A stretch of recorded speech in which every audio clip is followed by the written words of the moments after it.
네, 시청자 여러분 안녕하십니까? 이데일리의 대표 경제종합 시사방송 어쨌든 경제 시간입니다. 매주 금요일 오후 4시 여러분의 경제와 투자 궁금증을 해소시켜드리고 있는데요. 오늘은 이번 주 한국 증시의 최대 관심사로 떠올랐던 젠슨왕 CEO의 방한 소식 그리고 그 의미에 대해서 이 시간을 통해 집중 분석해드리는 시간 마련했습니다. 자, 젠슨왕 CEO는 오늘 한국을 방문했는데요. 얼마 전 트럼프 대통령의 방한 소식 이상의 뜨거운 관심을 받고 있습니다. 자, AI 시대를 맞아서 세계 시총 1위 기업인데다가 우리 한국 기업들과 여러 가지 협력을 모색하면서 AI 생태계 새로운 강자 엔비디아와 한국 기업들의 협력 어떻게 전개될지 시장에 그리고 투자자들의 관심이 뜨겁습니다.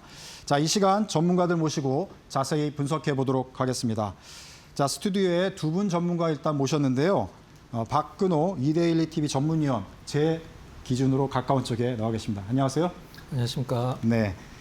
이어서 그 옆으로 성주원 이데일리 기자 나오셨습니다. 네. 안녕하세요.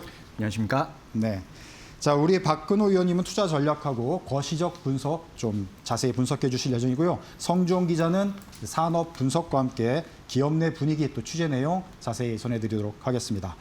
자, 본격적인 우리 대화에 앞서서 오늘 젠슨왕 엔비디아 CEO가 홍대 입구에서 SK, LG, 네이버 우리 회장님들과 삼겹살 회동을 갖기로 예정이 되어 있습니다. 자, 현장에 저희 취재 기자 나가 있는데요. 연결해서 한번 내용 들어보도록 하겠습니다. 이지은 기자 나와 계신가요? 네, 이지은 기자입니다. 네, 지금 현장에 계신 것 같은데 젠슨왕 엔비디아 CEO 한국에 입국했나요? 지금 현장 분위기까지 해서 같이 좀 분위기를 전해 주시죠. 네, 젠슨 황 엔비디아 CEO가 오늘 오후 1시쯤 김포공항을 통해 입국했습니다. 대만에서 열린 컴퓨텍스 2016 일정을 마친 뒤 한국을 찾은 건데요. 지난해 10월 이후 약 7개월 만의 방한입니다. 이날 젠슨 황 CEO는 재킷에 흰색 바지를 매치한 편안한 차림으로 모습을 드러냈습니다. 취재진과 시민들을 향해 손을 흔들며 한국어로 인사를 하는 등 화기애애한 분위기가 연출됐습니다. 또 취재진의 질의에는 한국에 몇 가지 깜짝 선물을 준비했다고 전하기도 했습니다. 네. 자, 지금 화면에서 보시는 것과 같이 정말 대단합니다. 한 기업의 CEO가 한국을 방문했는데 라이브 생중계로 이렇게 대한민국의 웬만한 방송사들이 가서 기자들이 또 취재를 하고 있는 상황인데요. 특히 오늘 저녁에 있을 홍대 입구 삼겹살 회동에 관심이 집중되고 있습니다. 자, 우리 주요 기업 오너 회장님들과 어떤 대화가 오고 갈 것으로 예상되지 내용 좀 전해주시죠. 네, 황 CEO의 이번 방안은 AI 반도체를 비롯해 피지컬 AI, 로봇, 클라우드 인프라 분야에서 국내 기업들과의 협력이 확대되는 시점에 이뤄졌다는 점에서 더욱 주목받고 있습니다. 황 CEO는 오늘 저녁 최태원 SK그룹 회장, 구강모 LG그룹 회장, 이해진 네이버 의장 등 국내 주요 기업인들과 만찬을 가질 예정인 것으로 알려졌습니다. 회동 장소는 서울 시내 삼겹살집으로 전해졌는데요. 당초 성수동의 삼겹살집이 유력하게 거론됐지만 안전관리와 현장 여건 등을 고려해 현재는 홍대 입구 인근 식당이 유력한 장소로 알려졌습니다. 지난해 방한 당시 서울 강남의 깐부치킨에서 이재용 삼성전자 회장, 정의선 회장과 만찬을 가졌던 이른바 깐부 회동이 큰 화제를 모았던 만큼 이번 만남에도 관심이 집중되고 있습니다. 네, 지금 그 내용 전해주시면서 주변의 소음 또 사람들의 소리들이 많이 들리는데 지금 사람들이 벌써 많이 와 계신가요? 네, 현장 분위기는 말 그대로 젠슨 황 열풍을 실감할 수 있는 수준이었습니다. 회동 장소가 공식적으로 공개되지 않았음에도 불구하고 수백 명의 취재진과 시민들이 몰려든 상황입니다. 네, 우리 이 기자가 얘기하신 대로 성수동 또 홍대 입구 왔다 갔다 보안도 철저하게 지금 장소를 이렇게 세밀하게 정한 상황인데 자, 오늘 회동 이후에 앞으로 젠슨왕 CEO 주요 일정들 또 어떤 것들이 있나요? 소개해 주시기 바랍니다. 네, 황 CEO는 내일 하루 휴식을 취한 뒤 오는 7일 잠실 야구장에서 열리는 두산 베어스와 키움 히어로즈의 경기에 시구자로 나설 예정입니다. 이날 박동원 두산그룹 회장이 식사를 맡을 것으로 전해지면서 엔비디아와 두산 간 협력 강화의 계기가 될 것이라는 전망도 나오고 있습니다. 또 같은 날 NC소프트와의 만남도 추진되는 것으로 전해졌습니다. 8일에는 경기 성남시에 위치한 네이버 사옥을 방문할 예정이며 서울 양재동 현대차 그룹 사옥과 여의도 LG 트윈타워 방문 가능성도 거론되고 있습니다. 이와 함께 TVN 예능 프로그램 출연이 예정되어 있고요. 서울대 AI 연구원 방문과 국내 스타트업 간담회 등 다양한 일정도 소화할 것으로 알려졌습니다. 지금까지 홍대 입구에서 전해드렸습니다. 네, 지금까지 이지은 기자가 홍대 입구에서 젠슨왕 CEO가 곧 이어서 진행될 삼겹살 회동 분위기, 그다음에 일정들 자세하게 전해줬습니다. 자, 여기까지 듣도록 하겠습니다. 자, 현장 분위기가 굉장히 어수선하고 사람들이 많이 몰려 있는 것으로 추정이 되고 또 당연히 그럴 것으로 예상이 됩니다. 자, 그럼 이제 이어서 스튜디오에서 전문가분들과 얘기 이어가도록 하겠습니다. 자, 한국 증시가 8,000피를 넘어서 상당히 고군분투하고 있는데요. 오늘은 좀 조정을 많이 받았습니다. 하지만 앞으로 새로운 모멘텀으로 9,000피를 뚫을 수 있을지 오늘 향후 방향을 진단하는 데 좀 도움이 되시기를 바라겠습니다.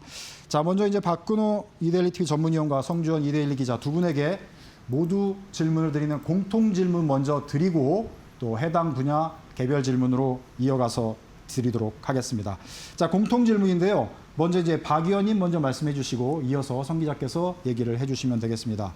자, 오늘 증시가 일단 조정을 받았어요. 그래서 8,160.59, 5.54% 코스피가 좀 급락한 모습이고 코스닥도 1,000포인트는 지켰는데 4.51% 역시 또 급락했습니다. 그러나 이제 이번 주 초에는 젠슨왕 랠리라고 해서 상당히 또 주목을 받았는데 주 후반으로 와서 좀 상당히 또 조정을 받았습니다. 어쨌든 젠슨왕 호재로 한국 증시가 또다시 한번 관심을 받고 있는데 이게 좀 견고한 근거가 있는 건지 어떻게 보시는지 먼저 간단하게 총평으로 우리 박 의원께서 먼저 말씀을 해주시죠. 네, 오늘 이제 젠슨왕 방안 맞이해서 주가 흐름이 좋았으면 조금 더 모양새가 좋았을 텐데 네. 조금 아쉬운 측면이 좀 있죠. 이번에 젠슨왕 방안으로 인해서 저는 두 가지를 좀 나눠봐야 된다고 생각을 하고 있거든요. 네. 주가적인 측면, 그다음에 우리나라 개별 기업들이 과연 어떠한 성과를 얻을 것인가. 이 두 가지 측면을 사실 같이 보면 좋겠지만 전 따로 봐야 된다고 생각을 하고 있거든요. 주가적인 측면은 오늘 좀 어제 오늘 아쉬운 측면이 있긴 했었습니다만은 우리가 흔히 하는 시쳇말로 아직 한 방은 좀 남아있다라고 저는 생각을 하고 있고, 그다음에 개별 기업 어떤 그 회담으로 인해서 이제 우리나라 기업들이 얻어갈 수 있는 부분들이 과연 어떤 것인가 정말 냉정하게 생각을 했을 때는 저는 그 부분을 좀 약간 퀘스천 마크를 좀 붙이고 싶은데요. 그 이유는 어떤 거냐면 만약에 우리나라 기업들과 엔비디아 간의 어떤 풀기 어려운 안건 같은 게 있었을 때 이런 총수들이 만났을 때는 그런 숙제들을 좀 풀 수 있는 부분들이 있는데 이런 짧은 만남으로 어떤 사업적인 부분들을 이제 성과를 내고 발전시켜 나간다라고 했을 때 이 부분은 사실 단기적으로 사실 모멘텀 내기 좀 힘들다라고 생각을 하고 있거든요. 가장 중요한 부분은 우리나라에 이제 젠슨왕이 방문한 게 아니라 이제 대만 타이페이 GTC에서 컴퓨텍스에서 그 젠슨왕이 강조한 부분들 이런 부분들이죠. 이제 HBM, 이제 메모리 너무 많이 강조를 했고, 그다음에 젠슨왕이 항상 자주 하는 말이죠. More you buy, more you make. 네가 많이 살수록 이제 많이 만든다. 이제 토큰과 관련된 부분인데 일단 그런 부분들과 또 RTS 이제 스파크 노트북 관련된 이러한 부분들이 더 중요하지. 실질적으로 어떤 이벤트성의 이런 방문 같은 경우는 저는 개인적으로는 그렇게 긍정적으로 보고 있지는 않다 이렇게 정리를 해보도록 하겠습니다. 네. 이어서 우리 성 기자께서는 전체적으로 지금 증시 이번 주 마감 시장 보시면서 어떻게 느끼시는지 총평 부탁드리겠습니다. 네, 오늘은 조금 꽤 큰 폭으로 조정을 받는 그런 모습이지만 어쨌든 이번 주에 젠슨왕 랠리를 지켜보면서 이 장세를 이끈 원동력은 뭐 단순 이벤트라기보다는 어떤 산업의 확장을 좀 봐야 되지 않나 그런 생각이 들고요. 이게 어떤 말이냐면 AI가 그동안은 약간 데이터 센터 내의 소프트웨어 혁명에 머무르는 것이 아니라 뭐 공장, 자동차, 로봇 같은 우리가 눈에 보이는 그런 물리적인 산업 현장, 뭐 피지컬 AI라는 이름으로 그렇게 확산이 되면서 그런 분위기 속에서 이것을 현실화할 파트너로서 우리 대한민국 기업들의 실질적인 가치가 좀 부각된 그런 측면에서 이번 주에 젠슨왕 랠리, 이른바 젠슨왕 랠리가 좀 펼쳐진 것이 아닌가 그런 생각이 듭니다. 네. 자, 두 분 다 이제 얘기를 해주셨지만 상당히 산업적 패러다임, 산업적 어떤 주목도 이것이 이제 상당히 커진 상황인데 이게 대만 행사에 이어서 바로 이제 한국에 또 장기간, 장기간이라고 얘기하기 좀 그렇지만 젠슨왕 CEO 입장에서 일주일간 한국에 머문다는 것은 대단히 장시간이라고 볼 수 있는데 이 AI 공급망에서 한국 시장 또 한국 기업에 대한 위상이 변화했다고 그렇게 볼 수 있는 건지 이 부분에 대해서는 어떻게 보시는지 우리 박 의원께서 먼저 말씀해 주시죠. 네, 이번에 이제 젠순왕이 우리나라 방문하면서 이제 뉴스 플로우에 가장 많이 등장한 단어가 사실 이거라고 생각을 하고 있거든요. 어떤 거냐면 이제 협력입니다. 실질적으로 이제 저는 개인적으로는 투자라는 단어가 좀 많이 나왔으면 했는데 이제 협력이라는 단어가 가장 많이 나왔죠. 협력과 투자는 사실 엄밀히 얘기해서 완전히 다른 성격을 갖고 있는 단어로 볼 수 있는데 이번에 이제 젠슨왕한테 기자가 질문을 했을 때 한국에 투자를 생각을 하고 있냐라고 했을 때 젠슨왕 이제 CEO가 투자는 항상 검토를 하고 있다라고 얘기를 했죠. 실질적으로 뭐 어디에 어떤 부분이라고 이제 좀 구체적으로 디테일하게 얘기를 하진 않았습니다만은 일단 이번 회동이 1차 회동과 좀 약간 다른 점은 1차에 우리가 이제 깐부 회동이라는 단어를 만들었을 때 그 회동은 실질적으로 삼성전자가 이제 엔비디아의 HBM3E를 막 공급을 시작하느냐 마느냐 했을 때 어떤 퀄 테스트 통과와 관련된 부분들이 좀 있었고 그다음에 이재명 대통령 회담하면서 우리나라 이제 그때 당시에는 GPU를 굉장히 구하기 힘들었을 테니까 국내 기업들한테 GPU를 공급하는 부분들이 상당히 의미가 있었다라고 한다라고 하면 이번 부분 같은 경우는 실질적으로 이제 주요 기업들 개별적으로 만나면서 어떤 개별 모멘텀을 생성을 할 수 있다는 부분이 1차 회동과 좀 다른 점인데 이번에 2차 회동에서 이제 만나는 기업들의 리스트를 봤을 때 제가 가장 좀 아쉬운 점을 말씀드리면 이번에 엔비디아가 우리나라에 와서 뭐 LG, SK, 네이버, 두산 이런 대기업들보다도 실질적으로 우리나라에서 이제 그 팹리스 기업이라고 할 수 있는 지금 NPU를 만들고 있는 뭐 리벨리온이나 아니면은 퓨리오사 AI 이런 기업들을 접촉을 했으면 상당히 좀 큰 의미가 있다라고 볼 수 있는데 이런 부분들이 좀 약간 빠져 있다라는 점 좀 아쉬운 부분들이다 이렇게 좀 정리를 해보도록 하겠습니다. 네, 성 기자께서는 어떻게 보셨습니까? 네, 일단 오늘 젠슨황이 한국에 도착해서 여러 이제 한국 기자들의 질문을 받았는데 그 중에 한국 방문을 이제 한국 방문의 목적을 묻는 질문에서 뭐 주된 목적은 공급망 조율이다라고 말했고요. 뭐 엄청난 양의 HBM 메모리 또 AI 칩을 생산해야 하기 때문이다. 뭐 이렇게 설명을 했는데요. 그건 일단은 1차적인 그런 방문 목적을 설명한 것 같고 거기에 넘어서 이 젠슨왕이 대만 컴퓨텍스 일정 직후에 곧바로 이렇게 한국을 찾은 것을 보면 우리나라의 위상이 단순히 뭐 부품, 그러니까 메모리 공급자를 넘어서 이제는 종합 AI 파트너로서 완전히 격상되었음을 좀 시사하는 것은 아닌가 이렇게 해석할 수도 있겠습니다. 아까 위원님께서 뭐 협력이라는 단어를 또 이제 표현해 주셨는데 관련해서 뭐 같은 맥락으로 이제 파트너로서의 대한민국의 어떤 위상, 한국 기업들의 위상을 좀 상상해 볼 수 있는 그런 상황이고요. 과거에는 이런 고대역폭 메모리, HBM의 중심에 하드웨어 공급망 구축에 좀 집중했다면 이제는 뭐 에너지나 칩, 그리고 인프라, 모델, 애플리케이션 같은 AI의 전 영역을 아우르는 그런 AI 팩토리 구축을 함께할 최적의 파트너로 한국을 낙점한 것이 아닌가 하는 해석이 가능해 보입니다. 이것은 이제 새로운 고부가 가치 창출 구조로 재편되고 있는 것을 보여주는 그런 신호라고도 해석할 수 있겠습니다. 네, 전체적으로 이제 두 분께서 말씀을 해주셨는데 한국에 오기 전에 대만에서 또 젠슨왕 CEO는 기자들이 질문했을 때 로보틱스 이 단어를 강조하면서 한국과의 협력을 구상 중인 것을 밝혔는데 자 이렇게 되면 엔비디아의 AI 두뇌와 함께 한국의 하드웨어 또 로봇 이게 결합이 돼서 상당한 AI 로봇 산업의 강자로 또 한국 기업들이 우뚝 서전할까 이런 기대감을 모으고 있는데요. 이 가시화될 것으로 보시는지 어떻게 보시는지 또 전체적으로 한번 박 의원께서 먼저 말씀을 해주시죠. 네. 일단 좀 냉정하게 평가를 좀 해보도록 하겠습니다. 제 나름대로 개인적인 의견이라는 점을 여러분들이 좀 참고해서 봐주시면 될 것 같고, 일단 부정적인 부분과 긍정적인 부분들을 좀 약간 나눠서 말씀을 드려보도록 할게요. 네. 일단 부정적인 부분이라기보다는 조금 시간은 걸릴 것 같은 느낌을 이해하시면 될 것 같은데 이번에 엔비디아가 실질적으로 이 휴머노이드 로봇과 관련돼서 손을 잡은 것은 중국의 이제 유니트리죠. 중국의 유니트리랑 손을 잡았고 그 안에서 이제 손을 담당하는 부분은 싱가포르의 이제 샤르파랑 같이 휴머노이드 로봇과 관련돼서 개발을 하기로 이제 되어 있는 상황인데 과연 우리나라의 어떤 뭐 두산이나 뭐 다른 여러 개 LG전자도 될 수 있고 로봇 기업들과 엔비디아가 협력을 했을 때 여러분들이 한번 생각을 해보시면 과연 어떤 부분을 협력을 할 수 있을까요? 실질적으로는 제 개인적인 생각으로는 엔비디아가 판매를 하고 있는 로봇, 휴머노이드 로봇에 들어가는 소형 이제 컴퓨터죠. 제슨이라고 보통 표현하는 조금 더 단계를 나누면 제슨 토르라고 표현을 하기도 하는데 우리나라의 로봇과 엔비디아의 이런 부분들이 협력 관계를 했을 때 사실 투자나 여러 부분들이 이제 되지 않는다라고 하면은 사실 엔비디아의 휴머노이드 로봇과 관련된 소형 컴퓨터를 판매하는 것 외에는 사실 협력될 수 있는 부분은 저는 없다라고 생각을 하고 있거든요. 엔비디아의 로봇 이제 피지컬 AI를 만드는 코스모스 플랫폼은 이미 오픈 소스로 열려 있기 때문에 그 부분을 협력이라고 말씀드리기 좀 힘들고 가장 중요한 부분은 저는 현대자동차는 지금 엔비디아와의 협력이 정말 현대자동차의 한 단계 레벨을 올릴 수 있는 부분이라고 생각을 하고 있습니다.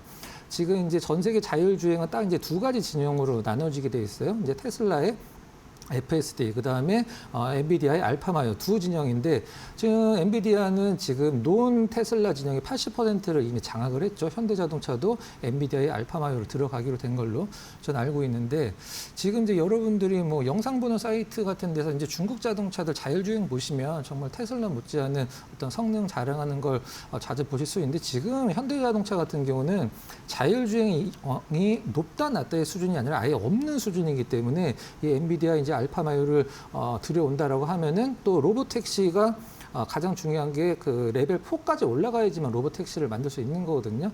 여러 가지 측면에서 가장 시너지가 확실한 기업은 저는 개인적으로는 현대자동차가 자율주행 관련돼서 엔비디아와 가장 근접해 있다. 이렇게까지만 좀 설명을 드려보도록 하겠습니다. 네.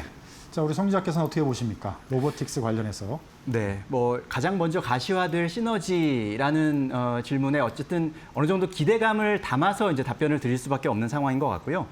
이게 시점이 언제가 될지는 모르겠지만 어쨌든 가장 먼저 나타날 수 있는 시너지를 보면 피지컬 AI 생태계의 상용화를 좀 기대해 볼 수 있겠다라는 이야기를 드릴 수가 있겠고 일단 젠슨 황 혹은 뭐 엔비디아가 봤을 때 대한민국, 이 한국은 뭐 반도체, 자동차, 조선, 전자 이렇게 폭넓게 세계 최고 수준의 하드웨어 제조 기반을 갖추고 있다는 점, 그렇기 때문에 이런 뭐 인공지능, 가상지능을 물리적 시스템에 연결하는 이런 피지컬 AI를 한번 검증해 볼 수 있고 또 방대한 데이터를 확보하기 위한 전 세계 최적의 테스트베드로 지금 보여질 수 있는 그런 부분이라고 생각합니다. 따라서 뭐 자율형 공장에 디지털 트윈을 적용하거나 혹은 휴머노이드나 뭐 산업용 로봇 개발할 때 뭐 하드웨어 통합부터 시뮬레이션, 학습에 이르는 그런 개발 속도를 조금 획기적으로 단축하는 그런 모습들, 이런 산업 현장 곳곳에서 기술 고도화가 가시화되는 그런 것들을 좀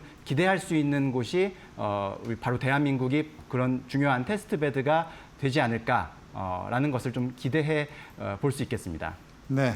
자, 이어서요. 우리 박 의원께서 앞서 몇 번 말씀을 해주셨는데 이게 뭐 협력하고 사진 찍고 만난다고 이게 되는 게 아니고 투자와 협력의 구체성이 이제 나와야 된다는 그런 핵심으로 요약할 수 있을 텐데 자, 일단 이제 저녁에 SK, LG 또 네이버 의장과 이제 만납니다. 그럼 대화가 오고 갈 테고요. 이어서 이제 내일 뭐 모레 일정해가지고 두산도 만나고 현대차도 만날 거로 지금 예상이 되고 있는데요.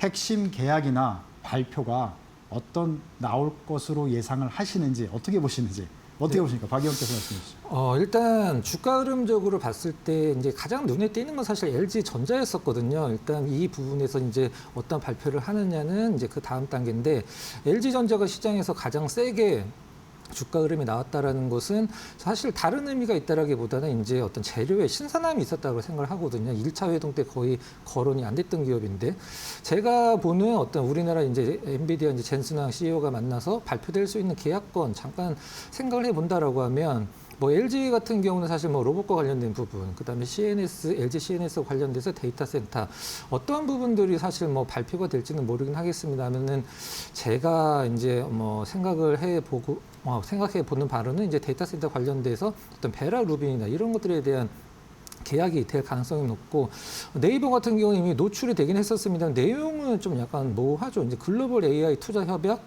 체결 예정이다라고 나와 있는데 이 부분은 조금 더 어떤 구체적인 자료가 나올 때까지 지켜봐야 될 것 같고 현대차 같은 경우는 당연히 자율주행인데 여기서 또 엔비디아가 현대차를 만나는 이유는 자율주행 외에도 실질적으로 지금 현대차 그룹이 이제 새만금에다가 엄청난 투자를 하고 있죠. 그 중에서 한 5조 원이 넘는 금액의 이제 데이터 센터와 관련된 부분인데 이것과 관련돼서 어느 정도 좀 논의가 있지 않을까 이렇게 좀 개인적으로 좀 생각을 좀 해봤습니다. 네, 우리 성 기자께서는 어떻게 보십니까? 네, 젠슨왕 CEO가 한국에 와서 또 답변한 그 기자들의 질문에 답변한 것 중에 뭐 한국에 많은 비즈니스를 가져왔고 뭐 몇 가지 깜짝 놀랄 만한 것도 준비돼 있다. 뭐 이런 답변을 하기도 했는데 물론 이것이 뭐 오늘 발표가 될지 혹은 뭐 이야기가 나올지 뭐 이번 방한 기간 중에 나올지는 제가 뭐 장담할 수는 없겠습니다만 일단은 그 그룹별로 조금 나올 수 있는 그런 핵심 협력 의제들 이런 것들을 좀 살펴볼 필요는 있겠다라는 말씀을 드리고요. 그룹별로 한번 살펴보자면 SK그룹과 관련해서는 뭐 일단 당연히 모든 분들이 아시다시피 HBM4 등 이 고용량 메모리 반도체의 안정적인 공급 확대 에 관련된 논의가 있을 수 있겠고 또는 단순한 칩 생산을 넘어서 종합 AI 팩토리 인프라 확충 같은 이야기들도 좀 뭐 진전이 될 수 있을지 기대를 해볼 수가 있겠고 LG그룹 같은 경우는 이 엔비디아의 범용 로봇 모델을 기반으로 한 자체 피지컬 AI 모델 개발 관련된 이야기나 혹은 뭐 홈 로봇, 로봇 센싱, 자동차 전장 분야의 전방위적 이 생태계 확대와 관련된 협력 이야기 뭐 이런 것들이 이제 가능한 그런 이야기다. 현대차 관련해서는 앞서 위원님도 말씀해 주셨지만 뭐 자율주행 플랫폼이나 레벨4 로보택시 그리고 뭐 자동차 스마트 모빌리티, 뭐 제조 공장 전반의 AI 적용 협력, 고도화 뭐 이런 이야기들이 또 논의 가능한 그런 이슈 의제가 될 것이고요. 네이버 같은 경우는 클라우드와 로보틱스를 결합한 그런 소버린 AI 및 피지컬 AI 플랫폼 구축 협력안 이런 것들이 좀 가시화될지 여부. 두산 같은 경우는 이 베라루빈에 들어갈 핵심 기판 소재인 동박 적층판 공급망을 뭐 확대한다든지 혹은 두산 로보틱스를 통한 산업용 로봇 협력안이 나온다든지 뭐 이런 부분들이 각 그룹별로 봤을 때는 조금 이야기가 나올 만한 그런 의제들이다라고 말씀드릴 수 있겠습니다. 네. 자, 지금 이제 두 분께서 예상하시는 핵심 계약, 그다음에 발표될 내용, 예상 전망을 일단 언급을 해주셨습니다. 자, 이제 시장 내에서 여러 가지 관심 사항들이 커지고 있는데요. 우리 시장 전문가인 박근호 의원께 개별 질문을 좀 몇 가지 이어서 드리도록 하겠습니다.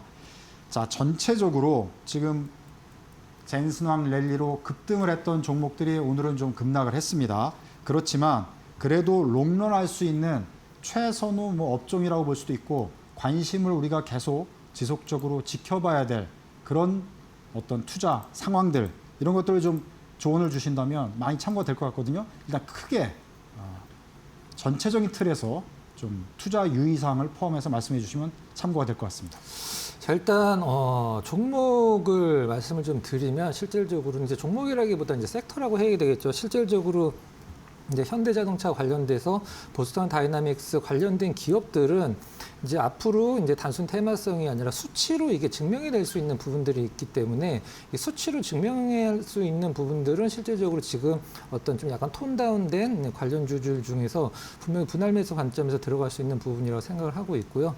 그 중에서 일단 한 종목 굳이 선정을 한다라고 하면은 이제 가장 먼저 수치로 증명될 수 있는 부분은 이제 현대 모비스죠. 우리가 보통 보스턴 다이나믹스의 아틀라스 로봇의 자유도라고 표현을 하는데 움직일 수는 있는 부분들이 몇 군데냐라고 했을 때 그 자유도가 이제 56군데 정도라고 이제 보고 있는데 자유도가 56이라는 것은 액추에이터나 이런 감속기들이 모터도 마찬가지고요. 56개가 들어간다는 뜻이에요. 그러면 현대자동차가 메타플랜트에 뭐 28,000대, 3만 대를 넣겠다라고 가정을 했을 때 한 대당 이제 56개 액추에이터가 들어가니까 그걸 현대모비스가 담당한다라고 했을 때 한 150만 개가 넘어가거든요.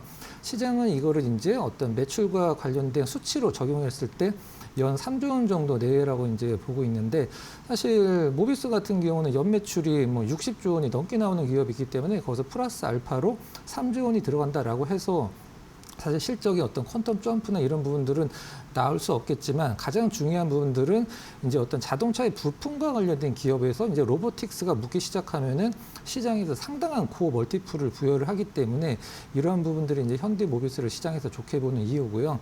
이번에 이제 젠슨왕 랠리를 보면서 시장의 투자자분들이 참고해야 될 점을 하나만 좀 말씀을 드리면 이제 수치가 변화가 없으니까 테마라고 표현을 하도록 하겠습니다. 젠슨왕 랠리 테마에서 가장 중요한 건 모든 테마에서 똑같이 적용되는 법칙이 있어요. 그게 무엇이냐면 업데이트가 가능한 테마냐 아니면 단순하게 일회성으로 끝나는 테마냐 이게 가장 중요하거든요. 제가 하나 예를 들어드리면 우리가 과거에 이제 남북 테마 혹은 북미 테마가 있었을 때 김정은 위원장이 트럼프 대통령을 만난다 안 만난다 1차로 만났다 그다음 2차로 만난다 안 만난다 이런 식으로 계속적으로 뉴스의 타이틀이 업데이트가 되죠. 그러고 나서 뭐 남북 정상회담 문재인 대통령도 만나고 이런 업데이트가 가장 중요한데 이번에 우리 이제 젠슨왕 랠리 테마에서 우리가 생각할 수 있는 업데이트는 과연 무엇이 있을까 한번 생각을 해보면 이제 뭐 개별 기업들을 만나면서 거기서 어떤 이슈들이 부각이 되는가 그게 바로 이제 업데이트의 모멘텀이라고 보시면 될 것 같습니다. 네. 업데이트 상황을 지속적으로 추적해서 살펴볼 필요가 있다. 이걸 좀 유념해 주시면 좋을 것 같고요. 자, 그럼 이제 개별 기업으로 들어가서 좀 여쭤보고 싶은데요. 현대차 같은 경우는 뭐 이번 랠리 이전부터 사실은 주목을 받고 있던 종목인데 자, 모빌리티 로봇 플랫폼 기업으로 그냥 단순하게 완성차 업종에서 완전히 한 단계 도약하는 또 한 번의 계기가 될 걸로 보시는지 또 이번 만남 이후에 어떤 것들을 우리가 유념해서 계속 봐야 될지 한번 또 현대차 그룹을 좀 주목해서 설명을 한번 해주시죠. 네. 이제 리레이팅 될 계기가 될 수 있을까라고 이제 질문을 주셨었는데 이미 충분히 됐다라고 생각을 하고 있습니다. 모든 것은 이제 주가가 설명해 주기 때문에 현대자동차가 이번에 로봇 기업으로 이제 리레이팅 된 것은 이미 오래됐죠. 작년서부터 현대자동차 고점에서 좀 많이 내려왔더라도 지금까지 300% 이상의 어떤 상승률을 보여주고 있는 상황이라 시장은 현대자동차를 이제 완벽하게 로봇으로 보고 있는 거예요. 이걸 좀 반대로 설명을 하면 이제 현대자동차는 북미에서 점유율이 뭐 몇 퍼센트 올랐다, 혹은 이번에 매출이 몇 조가 올랐다, 뭐 영업이익이 뭐 1,000억이 올랐다. 이런 수치 갖고 움직이는 기업은 이미 지나갔다는 뜻이 되는 거예요. 이제 앞으로는 어떤 보스턴 다이나믹스와 같은 로봇 기업으로서의 어떤 모멘텀만 시장에서 보고서 이제 현대자동차를 평가를 한다라는 것은 어떻게 보면 좀 약간 아쉬운 부분도 있긴 합니다. 이제 현대자동차를 자율주행적인 부분에서 본다라고 하면 엔비디아가 갖고 있는 두 가지의 자율주행 플랫폼이 있죠. 이제 소프트웨어적인 부분에 이제 알파 마요, 그다음에 하드웨어적인 부분에서 하이페리온 두 개가 있는데 지금 현대자동차는 그동안에 이제 42-이라는 이제 자율주행에 너무 많은 돈을 좀 투자를 했는데도 불구하고 성과가 거의 안 나오다 보니까 엔비디아는 이제 이런 식으로 전략을 짜는 거죠. 이제 니네 자동차 기업들 이제 기업 하나하나씩 자율주행을 완성을 하려면 시간도 많이 들고 돈도 너무 많이 들 거야. 우리가 이걸 만들어 줄 테니까 우리의 플랫폼, 우리의 생태계를 들어와라 하는 게 이제 엔비디아의 전략인데 현대자동차도 이제 벤츠도 들어갔고 현대자동차도 들어간 걸로 저도 이제 체크를 하고 온 상황입니다. 정리를 한다라고 하면 현대자동차는 이제 기존의 전통적인 내연기관 혹은 뭐 전기차에서 이제 자율주행 쪽으로 한 단계 업그레이드, 그 다음에 피지컬 AI로까지 이제 시장에서 인정을 받고 있는 단계에서 저는 이 피지컬 AI 부분에서 현대자동차가 뭐 공장에서 일을 해서 인건비를 줄이고 이런 것도 좋긴 합니다만은 이 방산 쪽으로의 어떤 성장을 시장에서는 조금 몇 년 뒤에는 조금 더 포커스를 맞추지 않을까 이렇게 개인적으로 한번 좀 생각을 해봤습니다. 네, 현대차는 이제 작년부터 주목을 받고 지금 계속 진행되고 있다 이렇게 말씀해 주셨는데 자, 두산 같은 경우도 뭐 알고는 있었지만 특히 이번 랠리에서 주목을 상당히 많이 받았고 급등했다 또 급락한 뭐 대표적인 종목이라고 볼 수 있는데요. 두산 로보틱스 같은 경우는 뭐 이번에 이제 두산 그 오너를 만나는 거는 또 야구장에서 또 이렇게 접촉이 있을 것 같은데 좀 이례적인 것으로 보이기도 하고요. 전체적으로 어떻게 보십니까? 두산이 실질적으로는 좀 이 휴머노이드 쪽에 빨리 좀 뛰어들었으면 하는 좀 아쉬움이 있는데 일단은 늦게나마 이제 휴머노이드에 이제 참전을 하기로 했죠. 두산이나 레인보우 로보틱스가 무엇을 하는 로봇인지를 이제 여러분들이 체크를 꼭 하셔야 되는데 당연히 알고 계시겠습니다만 협동 로봇을 만드는 기업이죠. 이렇게 팔만 달려 있는 몸통은 없고, 근데 이 협동 로봇의 가장 큰 단점이라고 해야 되겠죠. 정해진 코딩이나 로직에 의해서만 똑같은 거리와 똑같은 높이만 움직일 수 있는 게 바로 협동 로봇이죠. 어떤 물건을 집을 때 그 물건이 원래 있어야 될 자리에 1cm만 옆에 있어도 협동 로봇은 그 물건을 잡지를 못합니다. 한마디로 코딩에 의해서만 이제 작동을 하기 때문에 그렇다라고 한다라고 여기다 AI를 접목시키면 어떨까라고 생각을 하실 수도 있는데 실질적으로 지금 중소기업들에서 쓰는 협동 로봇은 AI가 필요한 정도는 아니기 때문에 이번에 두산 로보틱스가 AI와의 엔비디아와의 어떠한 협력을 발표를 할지는 좀 미지수라고 좀 말씀드릴 수 있고, 이 두산 로보틱스가 협동 로봇 전 세계 4위라고 우리가 보통 표현을 하는데 연매출 300억 기업이 전 세계 4위입니다. 그럼 1등은 어디냐? 덴마크의 유니버셜이죠. 지금 미국의 이제 테러다인이 어떤 인수를 한 장비 기업이 인수를 한 2등은 일본의 화낙입니다. 3등은 대만의 테크메 정도 볼 수 있는데 작년에 우리나라 레인보우나 두산 로보틱스 우리나라 안에서 혹은 뭐 글로벌하게 성장을 거의 못했죠. 근데 이 대만의 테크맨은 테크맨 코리아는 우리나라에서 2배 이상 성장을 했습니다. 이건 어떤 걸 얘기를 하냐면 사실 이런 상위권의 기업들 대비해서 우리나라 협동 로봇들 기업들은 좀 아쉽지만 기술력은 딸리고 중국 기업들 대비해서는 큰 차이 없지만 가격적인 경쟁에서 밀리고 이번에 두산 로보틱스가 미국에서 이제 원엑시아라는 기업을 인수를 했는데 이제 솔루션 기업이죠. 이 기업을 인수한 것 자체가 두산 로보틱스가 이제 협동 로봇에 대한 어떤 미래에 대한 시장의 개화가 상당히 느리거나 아니면 안 될 수도 있다라는 판단하에 이제 미국 솔루션 기업을 인수한 거라고 생각을 하고 있거든요. 일단 늦게나마 뭐 두산이 협동 로봇에서 이제 휴머노이드 쪽으로 어떤 좀 확장을 하고는 있긴 합니다만은 이제 좀 약간 많이 늦었죠. 이번에 엔비디아에서 어떤 좀 협력 관련해서 좀 많은 좀 진전이 있었으면 하는 개인적인 바람을 전하면서 두산 관련 한번 생각을 말씀드려봤습니다. 네. 자, 뭐 다른 기업들 종목들 포함해서 AI 반도체 또 로보틱스 관련해서 한국 증시가 정말 많이 달려왔거든요. 지금 코스피 지수로만 8,000대를 지금 넘어서고 9,000대를 위해서 달리다가 지금 상당히 조정을 받고 있는 상황인데요. 현재 구간에서 이게 오버슈팅으로 보시는지 현재 밸류에이션 평가를 어떻게 보시는지 전체적으로 좀 삼성전자, SK하이닉스까지 포함해서 위원께서 좀 평가를 한번 해주시죠. 네, 지금 현재 시장에서 이제 수치로 사실 저평가라는 것을 계속적으로 증명해 나가는 기업이 딱 두 기업이 있죠. 이제 말씀해 주신 이제 삼성전자와 SK하이닉스인데 SK와 하이닉스를 우리가 보통 표현할 때 지금 현재 펄을 얘기를 하고 있지 않거든요. 우리가 보통 12개월 선행 펄을 보통 하면서 앞으로 12달 정도 동안에 뭐 벌 수 있는 이제 어닝을 갖고 현재 주가를 생각을 했을 때는 펄가 뭐 6이다, 7이다 이렇게 표현을 하는데 실질적으로 삼성전자, SK하이닉스의 주가 흐름이 얼마까지 올라가는지 저는 중요하다고 생각을 하고 있지 않습니다. 어디까지 혹은 언제까지 올라가는 것도 전혀 중요하지 않거든요. 가장 중요한 것은 이제 SK하이닉스가 모든 상승하는 종목들을 통틀어서 말씀을 드리면 그 기업이 올라가는 이유가 상세가 될 때 무엇 때문에 상세가 되는지가 가장 중요합니다. 그러니까 SK와 하이닉스와 삼성전자를 말씀드리면 삼성전자와 SK하이닉스의 주가 흐름을 과연 무엇이 막을 것인가 그게 가장 중요하거든요.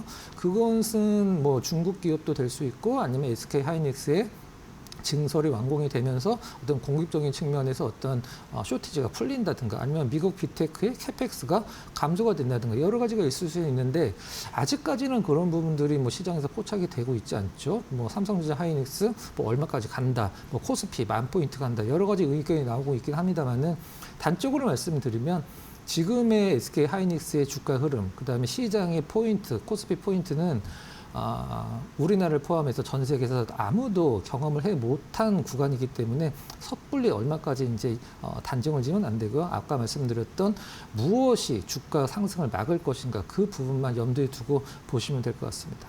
네. 자, 아무도 달려보지 않은 길을 지금 우리 증시가 달리고 있어가지고 굉장히 어려운 지금 시장이 상황이라고 볼 수 있겠습니다. 특히 이제 초보 투자자분들, 소위 말해서 주린이라고 얘기할 텐데 이런 분들 입장에서는 정말 롤러코스터 장세라고 볼 수 있거든요. 오늘 같은 경우는 또 이제 급락 장세인데 이런 구간에서는 포트폴리오 비중을 어떻게 조절해야 되는지 또 분할 매수로 들어가야 되는 건지 갖고 계신 분들은 또 분할 매도를 하는 게 맞는 건지 정말 혼란스럽거든요. 나름대로 지금 시장 구간에서 위원께서 좀 조언을 주신다면 어떻게 말씀해 주실 수 있을까요? 이게 사실 뭐 딱 한 분을 놓고 이분은 뭐 현금 비중이 어떻게 되고 투자 성향이 어떻게 되고 이런 식으로 된다라고 하면은 사실 이 답변을 드리기가 굉장히 좀 쉽겠죠. 하지만 근데 투자 성향도 굉장히 다르시고 선호하는 섹터도 다르고 지금 이제 주식 투자에 투여한 돈의 성격도 굉장히 좀 다르기 때문에 답변 드리기 상당히 좀 힘든 부분이긴 한데 로봇과 관련된 부분을 제가 이제 콕 집어서 한번 설명을 좀 드려봐도 될까요? 그러면 로봇과 관련돼서 지금 현재 우리나라에서 현재 이제 로봇 관련주로 포함되는 이제 어떤 기업들이 있죠. 이제 LG전자도 있고 실질적으로 이제 두산 로보틱스, 레인보우 로보틱스, 이제 LG 계열의 로봇, 뭐 티즈 이런 기업들이 있는데 이런 기업들도 저는 상당히 좋다라고 생각을 하고 있죠. 근데 실질적으로 여러분들이 과연 우리나라 로봇 기업들은 성장주라고 얘기를 하면서 왜 실질적인 어떤 실적적인 측면에서 성장을 못 하고 있나 의아스러워하실 수도 있는데 저는 굳이 로봇 관련주들을 여러분들이 편입을 하실 때 국내 로봇주만 생각을 하실 필요는 없다고 생각을 하고 있어요. 지금 현재 로봇의 소프트웨어나 두뇌 같은 경우는 미국이 담당을 하고 있고 미국도 인정하는 부분이지만 로봇의 앞으로 생산은 중국이 할 거라고 얘기를 하고 있죠. 중국의 휴머노이드 로봇 기업만 몇백 군데가 있는데 우리나라에서 이제 삼성, 그다음에 미래에서에서 내놓은 중국의 로봇 기업들만 모아놓은 ETF들도 잘 돼 있거든요. 이제 상품명은 뭐 타이거, 차이나, 휴머노이드, 뭐 코덱스, 차이나, 휴머노이드 이런 식으로 중국에서 제일 좋은 로봇 기업들만 모아놓은 ETF들도 저는 로봇 관련주를 포트폴리오를 좀 편입시킬 때 여러분들이 한번 고려 대상으로 삼으면 상당히 좋지 않을까 이렇게 정리를 해보도록 하겠습니다. 네. 자, 박 의원님께 이제 시장 관련해서 여러 가지 질문 드렸는데요. 잠시 후에 또 이제 시간이 남으면 또 추가로 이제 질문을 드리도록 하고요. 이제 송주원 기자께 이어서 개별 질문 좀 드리도록 하겠습니다. 앞서 이제 언급이 좀 덜 된 기업들 중심으로 이제 질문 좀 드릴 텐데요. 자, LG전자 이번 랠리에서 좀 주목을 받고 있습니다. 올랐다가 떨어지긴 했지만 가정용 서비스 로봇, 그다음에 이제 스마트 팩토리 관련해서도 이제 LG전자 또 보시는 분도 많이 있는데 구광무 회장이 이번에 젠슨왕에게 어떤 카드를 제시할까요? 네, LG전자 입장에서는 뭐 로봇과 스마트 홈, 뭐 전장 사업을 아우르는 광범위한 제조업 및 제품 기반을 엔비디아에 좀 이렇게 제시할 수 있지 않을까 그렇게 생각이 들고요. 특히 엔비디아의 범용 휴머노이드 추론 모델인 아이작 그루트를 기반으로 자체 피지컬 AI 모델을 적극적으로 개발 중이고 또 홈로봇 LG 클로이를 중심으로 로봇 사업을 가속화하고 있는 부분이 있습니다. 따라서 구광모 회장 입장에서는 LG전자의 로봇 관절용 핵심 부품 역량과 더불어서 뭐 LG AI 연구원의 AI 모델 또는 뭐 LG 이노텍의 로봇 센싱, 반도체 기판, LG U+의 클라우드를 결합한 그런 그룹 차원의 전방위적인 피지컬 AI 파트너십을 뭐 핵심 카드로 내밀 가능성, 내밀 수 있다. 그런 시나리오가 가능해 보입니다. 네. 자, 이어서 네이버가 정말 오랫동안 시장 주목도에서 벗어나 있었거든요. 근데 이번에 좀 오랜만에 주목을 받고 있는데 대한민국의 대표적인 포털 기업이고 또 플랫폼 기업인데 이번에 이제 젠슨왕이 네이버를 꼭 집은 그런 느낌이 들거든요. 젠슨왕은 네이버의 어떤 부분을 필요로 한다고 보십니까? 네, 엔비디아가 뭐 네이버의 소프트웨어 역량을 필요로 하는 이유를 살펴보면 뭐 단순 연산을 넘어서 지능을 생산해내는 그런 AI 팩토리 플랫폼 전략을 완성하기 위한 그 과정에서 필요한 그런 기업이 아닌가라는 생각이 들고요. 네이버 클라우드는 뭐 AI 인프라부터 서비스까지 그런 풀스택 기술 역량을 보유하고 있는데 뭐 에너지, 칩, 인프라, 모델, 애플리케이션을 통합하려는 그런 엔비디아의 전략에 좀 부합하는 그런 핵심 파트너가 될 수 있다. 이렇게 생각이 들고요. 또한 네이버 사옥 1784는 뭐 로봇이나 클라우드, 디지털 트윈, 5G 특화망이 집약된 공간인데 엔비디아 입장에서는 자사의 그런 AI 컴퓨팅 기술을 이렇게 실증할 수 있는 세계 최고의 뭐 클라우드 로봇 제어 테스트 베드가 필요한 그런 엔비디아 입장에서는 네이버와 같이 이렇게 뭔가를 협력하고 손을 잡는 것이 또 좋은 기회가 되지 않을까라는 또 생각도 해봅니다. 네, 또 이제 취재 파트를 담당하고 계셔서 제가 여쭤보고 싶은 건데요. 한국의 지금 대기업 오너분들이 젠슨왕을 만나는 건 또 이례적인 일이 될 수도 있지 않습니까? 그래서 기업 내부의 분위기가 어떤지 혹시 취재된 게 있으시면 한번 말씀해 주시면 좋을 것 같고요. 그다음에 아까 이제 박 의원께서 어떤 투자나 이런 쪽의 발표나 그런 협력이 나온다면 더 관심을 가질 수 있겠다 이렇게 말씀해 주셨거든요. 그런 얘기들이 뭐 솔솔 나오는 것들이 있는지 혹시 한번 말씀을 한번 해주시죠.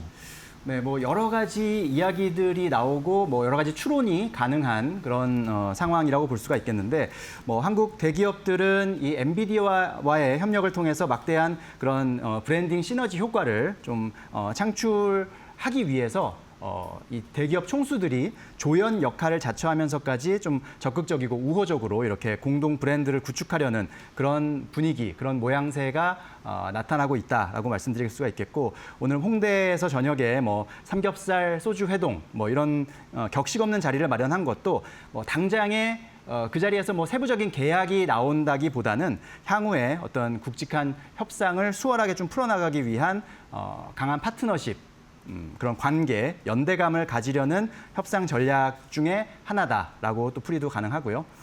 지분 투자나 뭐 조인트 벤처 설립과 관련해서는 뭐 구체적으로 확정된 사안은 뭐 아직 발표되지 않았지만 젠슨 황 CEO가 대만에서 뭐 이런 얘기를 했죠. 앞서서도 사회자께서 설명해 주셨지만 한국 로보틱스 산업에 크게 기여하고 싶고 뭐 투자를 검토하고 있다. 뭐 직접 언급하기도 했고, 또 오늘도 역시 기자들의 질문에 한국의 차세대 핵심 산업으로 로보틱스를 또 지목하기도 했습니다. 그리고 뭐 한국 R&D 센터를 위한 채용을 시작했다라는 이야기도 하고 있는데요. 지금 국내 대기업이나 뭐 유망 로봇 스타트업에 대한 엔비디아의 뭐 직간접적인 투자나 또는 협력 설립 논의가 오갈 가능성 충분히 열려 있고, 실제로 젠슨 황 CEO도 직접적으로 뭐 현대차, LG, SK, 삼성, 네이버 같은 국내 한국의 대기업들과 많은 미팅이 예정돼 있다, 이렇게 직접 말하기도 했습니다. 네. 자, 이번 또 젠슨 황의 방한 기간 중에 눈에 띄는 게 SK 하이닉스 최태원 회장 같은 경우는 대만에서도 밀접하게 만나고 또 한국에서도 오늘 저녁에 또 밀접하게 만나고 영거퍼 양국에 오가면서 두 분이 만나는데, 자, SK 하이닉스의 어떤 중간 역할 이런 것도 좀 한번 관심이 가는 부분이기도 하고요. 대만과 한국 사이에 어떤 연결고리가 있는 건지, 아니면 우리 나름대로의 젠슨 황과 새롭게 뭔가 구축하는 그런 방향성이 있는 건지, 우리 성 기자께서는 어떻게 보셨습니까? 네, 이번 그 대만 컴퓨텍스에서 젠슨 황 CEO는 차세대 휴머노이드 로봇 개발 플랫폼을 전격 공개를 했고요. 또 AI가 데이터 센터를 벗어나서 로봇과 공장 등 이런 물리적 세계로 침투하는 피지컬 AI와 AI 팩토리 시대의 도래를 강력히 선언한 모습이 좀 인상적이었습니다. 이번에 한국에 이제 방한한 것은 대만에서의 이 같은 선언을 실제 산업 현장으로 구현하기 위한 후속 조치가 아닌가, 이렇게 또 생각해 볼 수가 있겠고요. 왜냐하면 앞서 말씀드렸듯이 우리나라에는 뭐 반도체, 자동차, 조선 같은 이런 세계 최고 수준의 하드웨어 제조 생태계가 이미 구축돼 있기 때문입니다. 그래서 피지컬 AI를 검증하고 또 데이터를 확보할 수 있는 거점이다, 좋은 거점이다라고 해석할 수 있고요. 대만 행사에서 젠슨 황이 최태원 회장을 만나서 이 SK 하이닉스의 그 차세대 HBM 웨이퍼에다가 제발 더 많이 만들어 달라라고 서명한 것 역시 이 AI 팩토리 구상을 현실화하기 위해서 가장 확실한 그 병목 자산인 이 한국의 메모리 공급망이 필수적이다, 이런 연결고리를 확실히 보여준 것이다라고 해석이 됩니다. 네.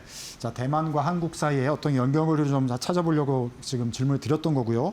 자, 한국에서 이제 상황을 보면은 지난번 회동 때는 삼성전자, 현대차하고 깐부 회동을 한 거고, 이번에는 이제 삼겹살 회동을 하는데 LG, 네이버가 이제 새롭게 참여하는 멤버가 되고, 야구장까지 하면 두산 뭐 이렇게 될 수가 있을 텐데, 이렇게 되면 한국의 웬만한 주요 기업들과는 젠슨 황이 접촉면을 다 넓히는 그런 상황으로 볼 수가 있어서 한국에서 AI 생태계의 어떤 큰 그림을 젠슨 황이 그리고 있는 거 아닌가, 이렇게 추측을 해볼 수 있을 텐데, 우리 성 기자께서는 어떻게 보고 계신가요?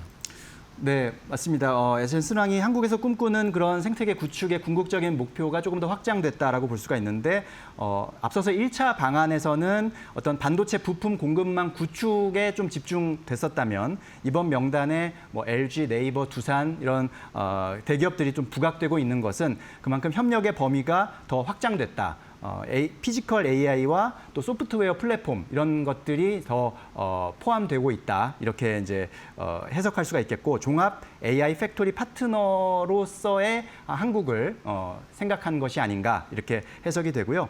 뭐 반도체, 자율주행, 스마트홈, 로보틱스, 소버린 AI 플랫폼, 이렇게 한국 기업들의 전방위적인 이런 제조 플랫폼 역량을 엔비디아의 GPU 생태계로 묶어내면서 한국의 이런 산업 인프라 자체를 엔비디아의 기술 위에서 돌아가게 만드는 그런 거대한 동맹체가 젠슨 황의 큰 그림이 아닐까 이렇게 생각을 해봅니다. 네.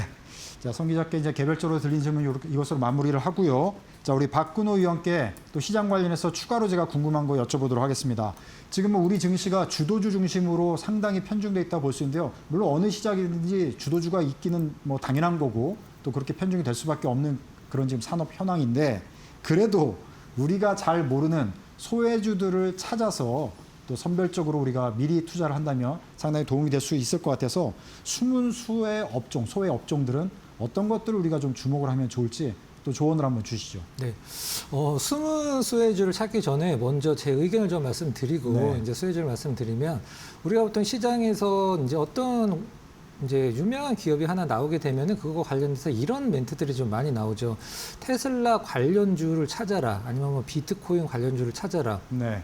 제2의 SK 하이닉스는 어느 종목이 될 것인가 이런 식으로 이제 많이 보도가 되고 실질적으로 이제 그런 노력들을 찾기 위해서 많이 하시는데 그냥 테슬라를 사면 되고 비트코인을 사면 되는 게 사실 가장 현명한 답이거든요. 근데 시장에서는 항상 이제 너무 많이 올라간 주식 대비해서 이제 따라갈 종목들을 찾으니까 그런 부분들과 관련돼서 좀 말씀을 드리면 일단 이번에 엔비디아에서 이제 베라 루빈이 이제 발표가 됐을 때 이제 베라는 CPU고 루빈은 이제 GPU죠.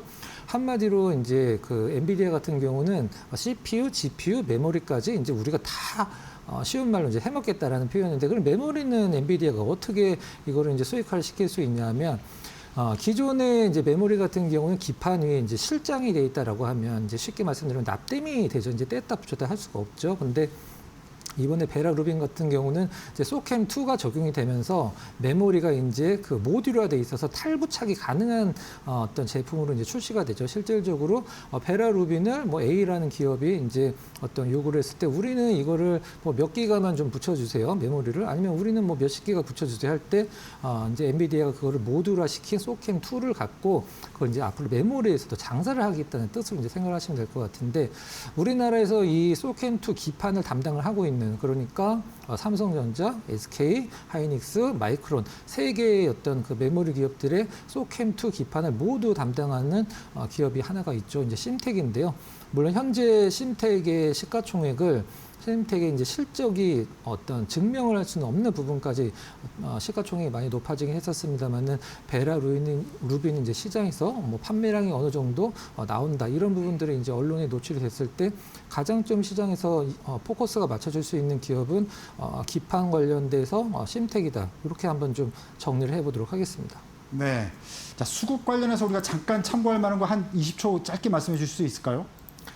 지금 현재 수급과 관련돼서 이제 외국인이 너무 팔고 있다라는 이제 이런 이제 재료 뉴스들이 눈만 뜨면 이제 시장에서 생성이 되고 있는 상황인데, 실질적으로 외국인들의 시장 영향력은 2010년도 후반 이후로 굉장히 줄어들어 있는 상황이에요.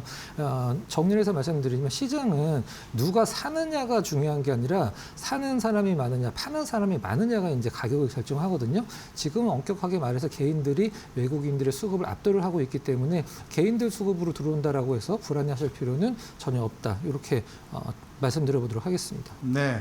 자, 또 이제 얘기 귀중한 의견들 듣다 보니까 시간이 벌써 훌쩍 지나가지고 마무리할 시간이 되는데요.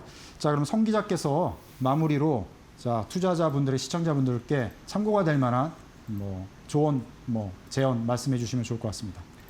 네, 젠슨 황의 방한 기대감이 전해지면서부터 관련 수혜주들이 급등하고 이렇게 또 극심한 변동성 장세가 좀 연출되는 그런 모습을 저희가 목격할 수 있었는데, 시장은 화려한 이벤트를 좋아하지만 진정한 구조적 상승 추세는 결국은 이 엔비디아라는 생태계 안에서 실제 반복적인 매출을 만들어낼 수 있는가, 이 여부가 가장 중요한 핵심 포인트라고 볼 수가 있겠습니다. 따라서 단순히 AI, 로봇 이런 단어만 보고 무분별하게 접근하는 것은 조금 주의해야 하셔야 될 것 같고요. 대신 AI 인프라가 이렇게 물리적인 산업 현장으로 확장될수록 가장 조금 먼저 더 필요해지고 더 대체 불가능해지는 핵심 자산, 이런 것들은 과연 무엇인지, 이런 것들을 잘 선별해서 굳건하게 좀 투자의 중심을 잡으시라는 말씀을 마지막으로 드리도록 하겠습니다. 우리 박 의원 딱 20초 말씀해 주실 수 있을까요? 네. 얼마 전 증권사에서 이제 나이대별 수익률이 발표가 됐을 때 70대 넘으신 분들이 가장 수익률이 높고 20대 분들의 수익률이 가장 낮다라는 이제 통계를 보고 상당히 좀 안타까웠는데요. 이제 제가 한마디만 드리고 말씀을 정리를 하도록 하겠습니다. 주식 투자는 시간을 돈과 바꾸는 게임이거든요. 너무 일단 단기 매매보다도 기업의 미래를 보고 어떤 중장기 투자도 이제 병행해 가신다라고 하면 좋은 투자 성과 있을 거라고 확신을 합니다. 네, 시간 관계상 여기까지 듣도록 하겠습니다. 자, 지금까지 박근호 이데일리 TV 전문위원, 성주원 이데일리 시장 전문 기자와 함께 젠슨왕 랠리 그리고 향후 우리 한국과 협력할 미래 산업 전망까지 자세하게 진단해 드렸습니다. 오늘 나와주셔서 감사합니다. 고맙습니다. 자, 혼란한 시장에서 여러분께 조금이나마 도움이 되셨기를 바랍니다. 자, 어쨌든 경제는 매주 금요일 오후 4시 변함없이 이 자리에서 진짜 투자 정보 전해드리고 있습니다. 평안한 주말 보내시고요. 저희는 변함없이 다음 주에도 진짜 경제 정보로 찾아뵙도록 하겠습니다. 시청해 주셔서 감사합니다.